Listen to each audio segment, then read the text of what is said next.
ಹಾಗಲಕಾಯಿ ಸ್ವಲ್ಪ ಕೂಡ ಕಹಿ ಇರದೆ ಕ್ರಿಸ್ಪಿಯಾಗಿ ಈ ರೀತಿ ಫ್ರೈ ಮಾಡ್ಕೊಳ್ಳಿ.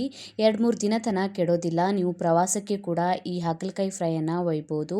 ಹಾಯ್ ನಮಸ್ಕಾರ ಎಲ್ಲರಿಗೂ, ವೆಲ್ಕಮ್ ಟು ಮೈ ಚಾನಲನ್ನು ಯಾರು ಹೊಸದಾಗಿ ನೋಡ್ತಾ ಇದ್ದೀರಾ ಚಾನಲನ್ನು ಸಬ್ಸ್ಕ್ರೈಬ್ ಮಾಡ್ಕೊಳ್ಳಿ, ಬೆಲ್ ಐಕನನ್ನು ಪ್ರೆಸ್ ಮಾಡ್ಕೊಳ್ಳಿ.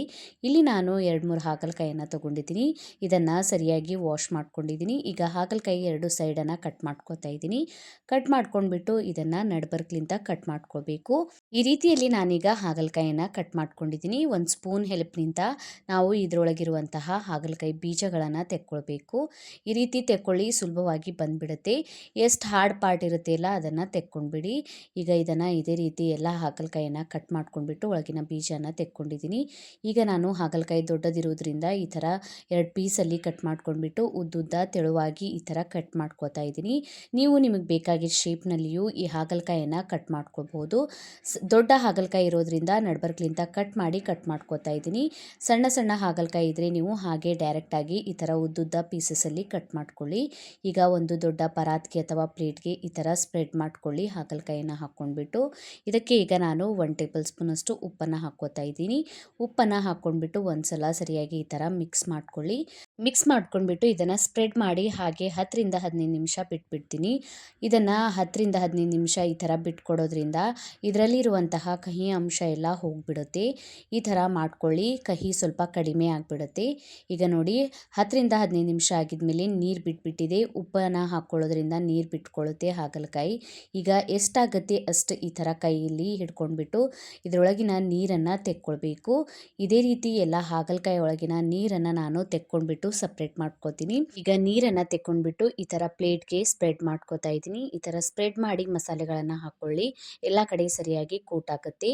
ಅರ್ಧ ಟೇಬಲ್ ಸ್ಪೂನಷ್ಟು ಅರಿಶಿಣದ ಪುಡಿಯನ್ನು ಹಾಕ್ಕೊಂಡಿದ್ದೀನಿ. 1 ಟೇಬಲ್ ಸ್ಪೂನಷ್ಟು ಧನಿಯಾ ಪೌಡರ್ನ ಹಾಕ್ಕೊಂಡಿದ್ದೀನಿ. 1 ಟೇಬಲ್ ಸ್ಪೂನಷ್ಟು ಖಾರದ ಪುಡಿಯನ್ನು ಹಾಕ್ಕೊಂಡಿದ್ದೀನಿ. ಇದಕ್ಕೆ ಈಗ ನಾನು 1 ಟೇಬಲ್ ಸ್ಪೂನಷ್ಟು ಚಾಟ್ ಮಸಾಲಾನ ಹಾಕ್ಕೋತಾ ಇದ್ದೀನಿ. 1 ಟೇಬಲ್ ಸ್ಪೂನಷ್ಟು ಆಮ್ಚೂರ್ ಪೌಡರ್ನ ಹಾಕ್ಕೊಂಡಿದ್ದೀನಿ. ಸ್ವಲ್ಪ ಉಪ್ಪನ್ನು ಸೇರಿಸ್ಕೋತಾ ಇದ್ದೀನಿ. ಉಪ್ಪನ್ನು ಮೊದಲು ಹಾಕ್ಕೊಂಡಿದ್ದೀವಿ, ಆದರೆ ಸ್ವಲ್ಪ ನೀರನ್ನು ಹಿಂಡ್ಕೊಂಡಿದ್ದೀವಿ, ಅದಕ್ಕಾಗಿ ಉಪ್ಪನ್ನು ಹಾಕ್ಕೊಂಡಿದ್ದೀನಿ. ನೀವು ನೋಡ್ಕೊಂಡ್ಬಿಟ್ಟು ಹಾಕ್ಕೊಳ್ಳಿ. ಈ ಥರ ಕೈಯಿಂದ ಸರಿಯಾಗಿ ಮಸಾಲೆಯನ್ನು ಕೋಟ್ ಮಾಡ್ಕೊಂಡಿದ್ದೀನಿ. ಇದಕ್ಕೆ ಈಗ ನಾನು ಒಂದು 4ರಿಂದ 5 ಟೇಬಲ್ ಸ್ಪೂನಷ್ಟು ಅಕ್ಕಿ ಹಿಟ್ಟನ್ನು ಹಾಕ್ಕೋತಾ ಇದ್ದೀನಿ. ಅಕ್ಕಿ ಹಿಟ್ಟನ್ನು ಹಾಕ್ಕೊಂಡ್ಬಿಟ್ಟು ಈ ಥರ ಸರಿಯಾಗಿ ಕೋಟ್ ಮಾಡ್ಕೊಳ್ಳಿ. ಅಕ್ಕಿ ಹಿಟ್ಟಿನಿಂದ ಈ ಹಾಗಲಕಾಯಿ ಫ್ರೈ ಮಾಡಿದ್ರೆ ಕ್ರಿಸ್ಪಿಯಾಗಿ ಬರುತ್ತೆ.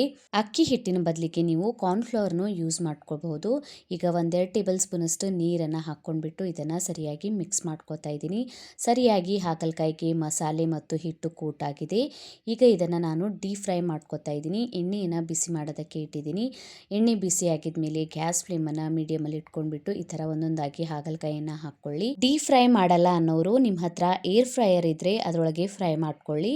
ಈಗ ಈ ರೀತಿಯಲ್ಲಿ ಹಾಗಲಕಾಯಿಯನ್ನು ಹಾಕ್ಕೊಂಡ್ಬಿಟ್ಟು ಇದನ್ನು ಸರಿಯಾಗಿ ಒಂದು ಕಡೆಯಿಂದ ಫ್ರೈ ಆಗಿದ್ಮೇಲೆ ಇನ್ನೊಂದು ಕಡೆಯಿಂದ ತಿರುಗಿಸ್ಕೊಂಡ್ಬಿಟ್ಟು ಫ್ರೈ ಮಾಡ್ಕೊಳ್ಳಿ. ತುಂಬಾ ಗರಿಗರಿಯಾಗಿ ಬರುತ್ತೆ. ಹಾಗಲಕಾಯಿಯನ್ನು ತಿನ್ನೋದಕ್ಕೆ ಇಷ್ಟಪಡದವರು ಕೂಡ ಇಷ್ಟಪಟ್ಟು ತಿಂತಾರೆ ಈ ರೀತಿಯಲ್ಲಿ ಹಾಗಲಕಾಯಿ ಫ್ರೈ ಮಾಡಿದ್ರೆ.